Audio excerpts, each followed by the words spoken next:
This is not the church of Joseph Smith.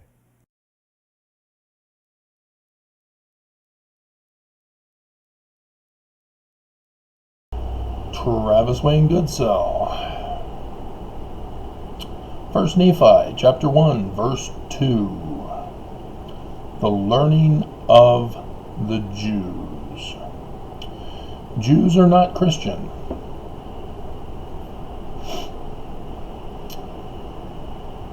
They don't believe in Jesus Christ. Christians therefore accuse them of being antichrists. They call their Christ a Messiah. They believe in a different Christ. So they're not antichrist, they're just anti-Christian Christ, as Christians are anti-Jewish Christ.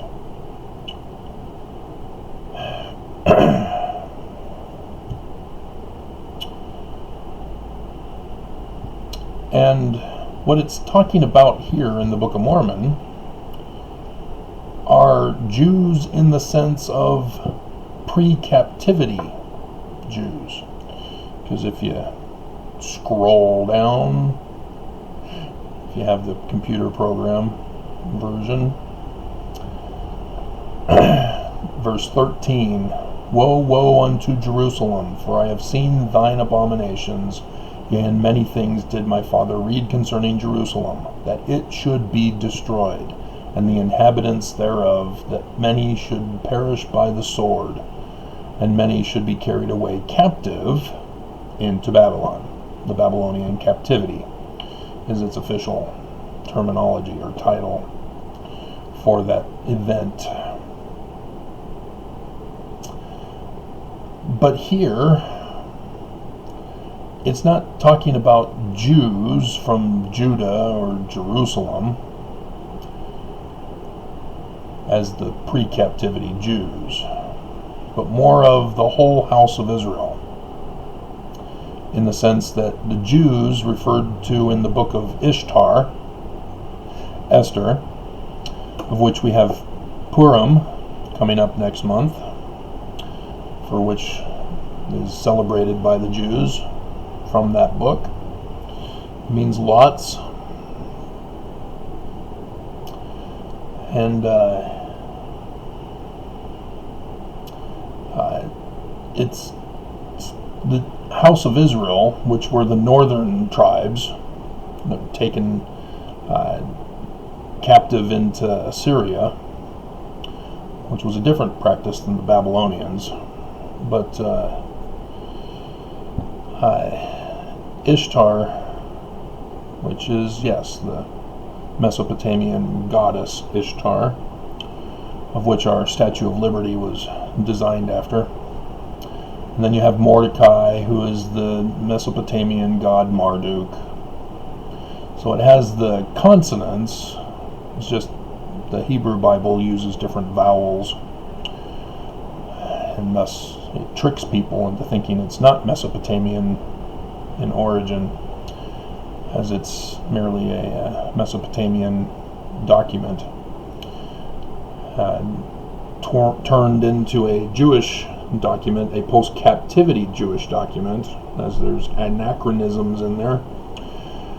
And that's why you have Jews for the northern tribes of Israel, as it technically Hebrew rather than Jew. But again, that's the post-captivity Jews giving the designation. Paleo-Hebrew has a different meaning for them than crossroads. But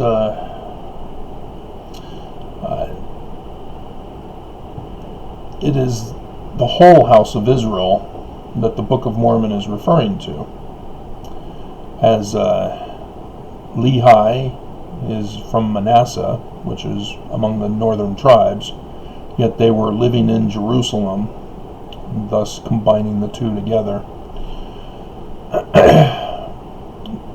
But the religion of the pre-captivity Jews is different than the post-captivity Jews, which assimilated into Assyrian culture. And this assimilation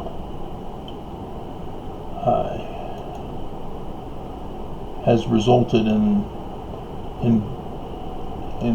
the abusive treatment of Jews as anti-Semitic for that reason. The Semites are Babylonian, Mesopotamian, that area, as the post-captivity scripture, the Torah, places the origin story of the Jews in Ur of Babylon, where they were taken captive during the Babylonian captivity. And working on a project here while I'm bummer. I was hoping that would.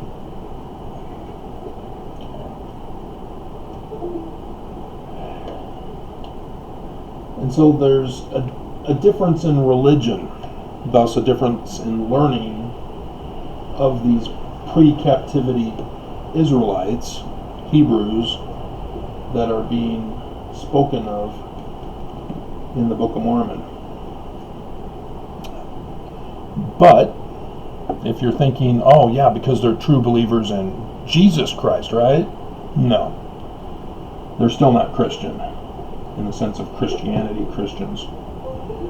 But yes, they do have a Messiah, which in Greek is Christ. But you'll notice, Book of Mormon also mentions how far back you need to go for the Israelites. That you need to go back into the Egyptians before Assyria came and conquered the northern tribes. And, oops, didn't want that file.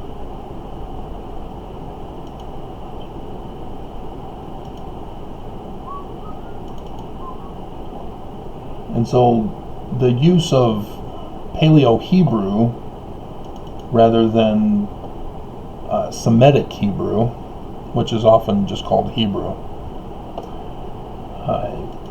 is a different language. And I'm the one who deciphered Paleo-Hebrew, so I'm well aware of the difference between the two, as others are not aware.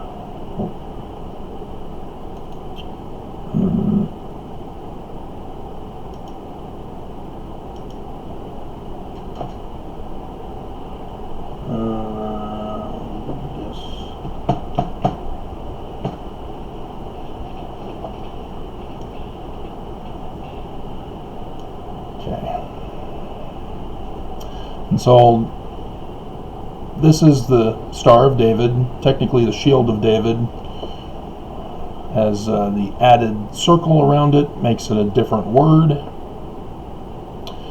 It makes it, the circle is a determinative, so it's like an adjective for the main root word, which is two letters, D, double D.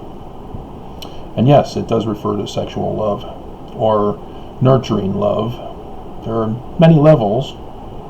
I have yet to get to the vocabulary of Paleo-Hebrew. I sort of got interrupted with Armageddon.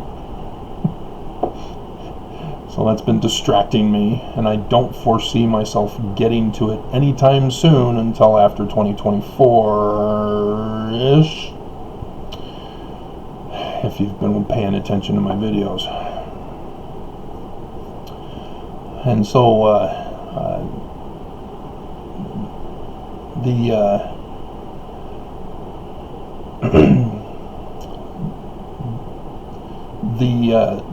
Torah for the Book of Mormon that they're referring to is from the creation to Moses, but understood as pre-Moses punishing the Israelites by taking away the high priesthood, as Mormons understand it, from section 84, is it? And And so it's obviously a temple ritual religion after the Egyptians,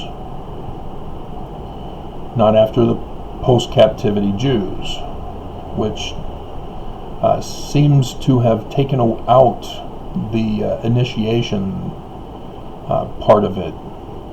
They must have forgotten all about that, or didn't restore it, and thus the Jesus character tries to restore the religion and the temple and kingdom, and is instead assassinated, just like all the other messiahs during the Roman period. Thus he failed, as all the other messiahs failed.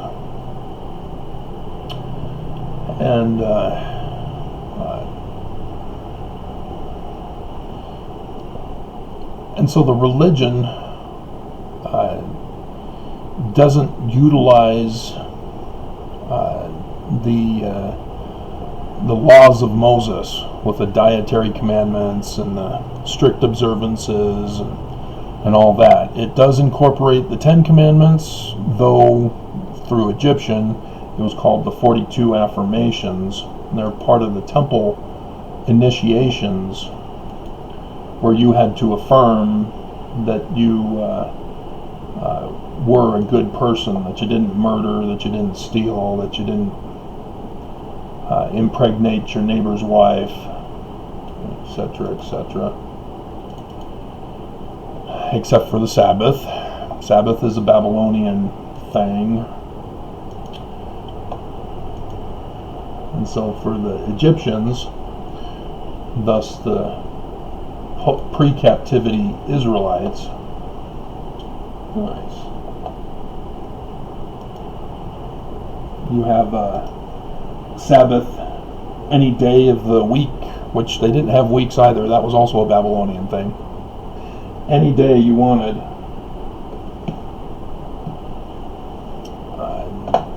For that end and purpose. I have the Egyptian calendars, and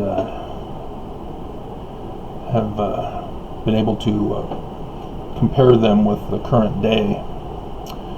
And so yeah, every day there was always some kind of a feast and worship at the temple for the religious calendar.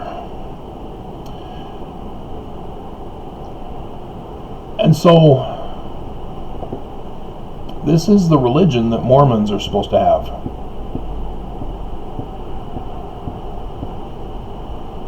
Book of Mormon is the keystone of Mormonism. Remember? I told the brethren that the Book of Mormon is the keystone of our religion. Man will draw nearer to God by abiding by its precepts. So yes, you're going to see Jesus in there. But it's after the learning of the Jews, not the learning of the Christians who've reinterpreted the New Testament Gospels.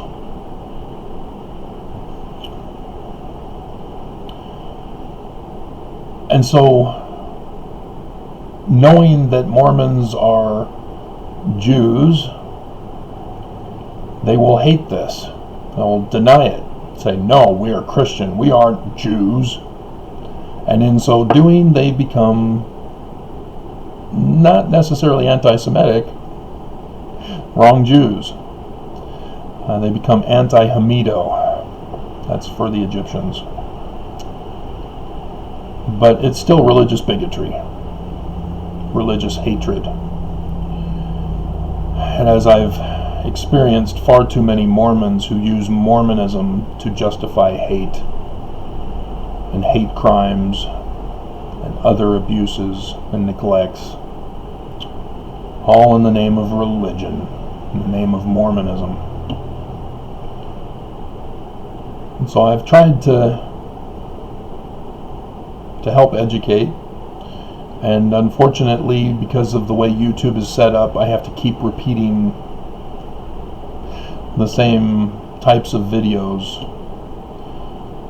and have them titled differently, and and obviously it gets presented in a different way each time, because I don't just upload the same video over and over again.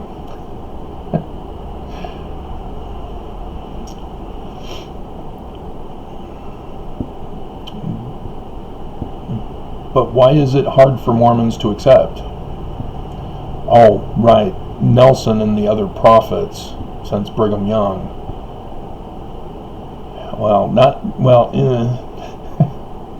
Brigham Young thought Heavenly Father was Adam. So, not really him.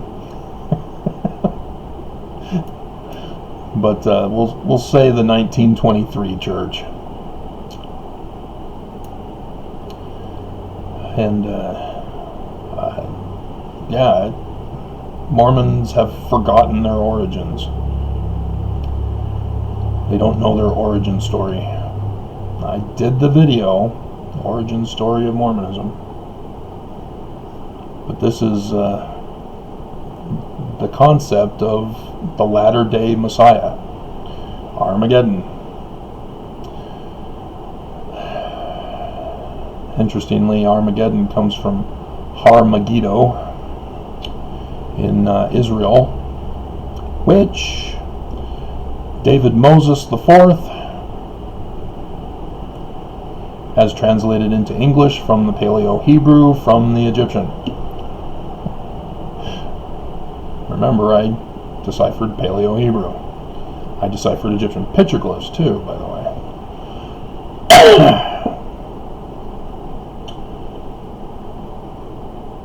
He did a campaign against the Hittites. The Hittites were trying to poach into northern Israel and forcing those tribes to give tribute to the Hittites. And so David Moses IV rode up on his chariots, and they had a huge battle there at Armageddon, and quite an interesting strategy, because the Hittites believed that they were going to go right through, and so they were going to trap them in the valley there. And instead, David Moses IV did a little flanking maneuver. Brilliant. And during the battle, he decided to go hang out where the Jerusalem temple was eventually built. It wasn't built there during his time, but there was a little village there, and he went and stayed in the village. And so, yeah, interesting. King David, was there in Jerusalem during that battle. I wonder if that gave rise to any stories about King David in Jerusalem and battles that justified no temple being built until a later king. I keep trying to get it through to any Jews that may be listening. You're looking in the wrong place for King David. But good luck with that. It's kind of hard to get people to search for the truth when they're stuck in their own belief systems. Right, Mormons? But yeah, the whole Book of Mormon is designed after that way.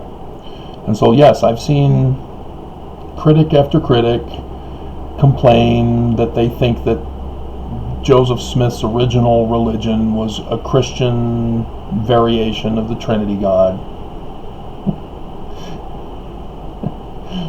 No, it may appear that way because they left words that are common in the Bible that we currently have in our translations.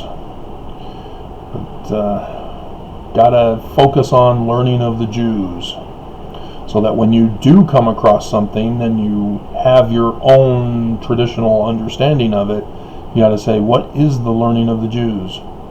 And it's a temple worshiping religion, daily, not on the Sabbath, no Sabbaths, and 42 affirmations with the temple, veil of the temple, but no name signs, well, no tokens of the priesthood from Freemasonry of the Scottish Rites, no loyalty oaths to the church.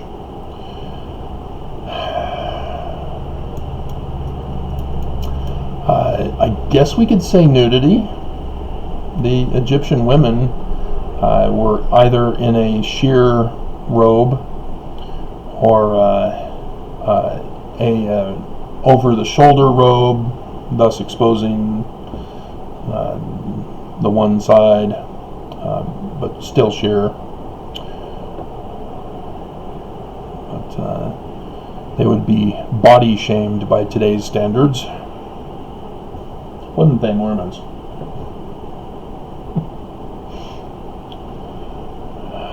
No love, no David these days.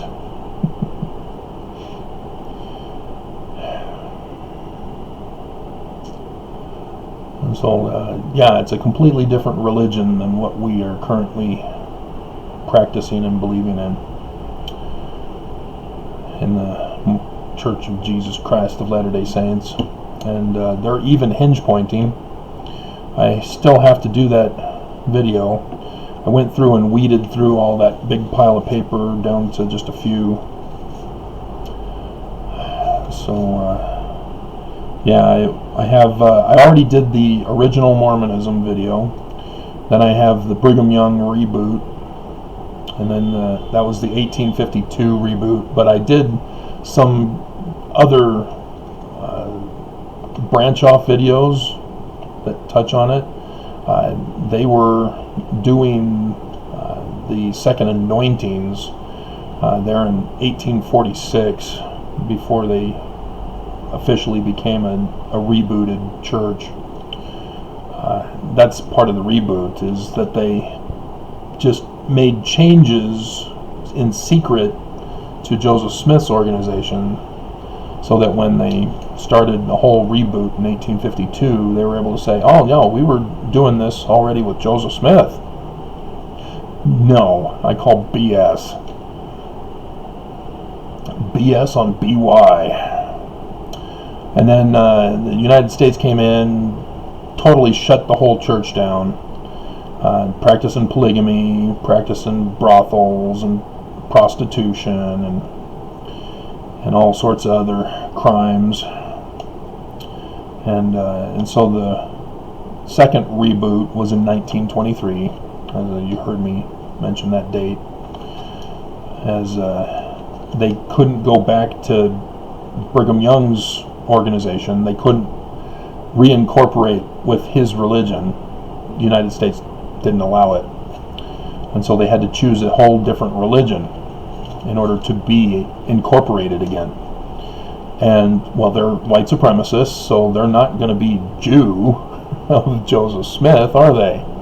You know, learning of the Jews? No, white supremacy. Jews will not replace them, right?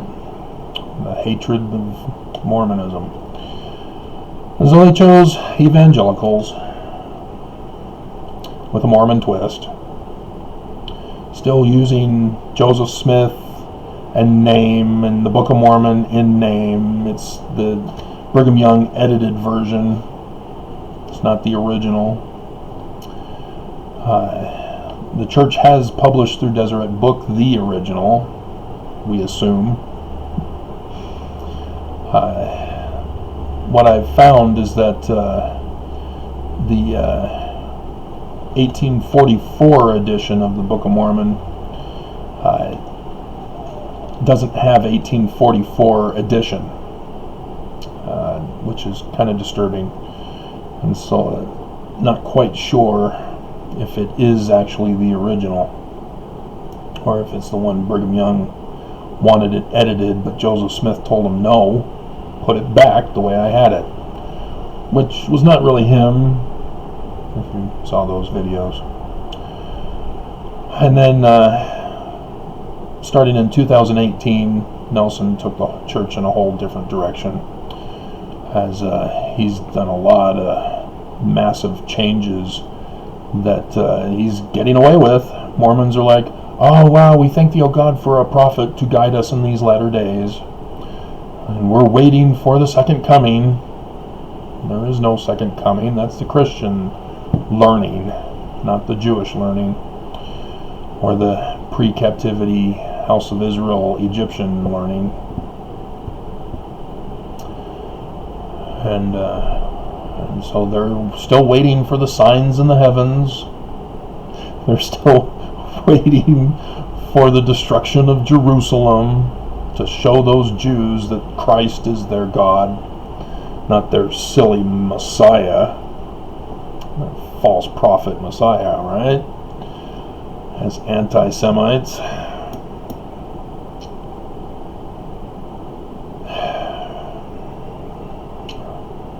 So, alrighty. That was pretty much it. Just wanted to again remind people Mormonism in its origins is a completely different religion than what it is today. And yet Mormons are in full denial mode. Reality is not real. Truth is not true. They refuse to listen. They blind their eyes. They harden their hearts.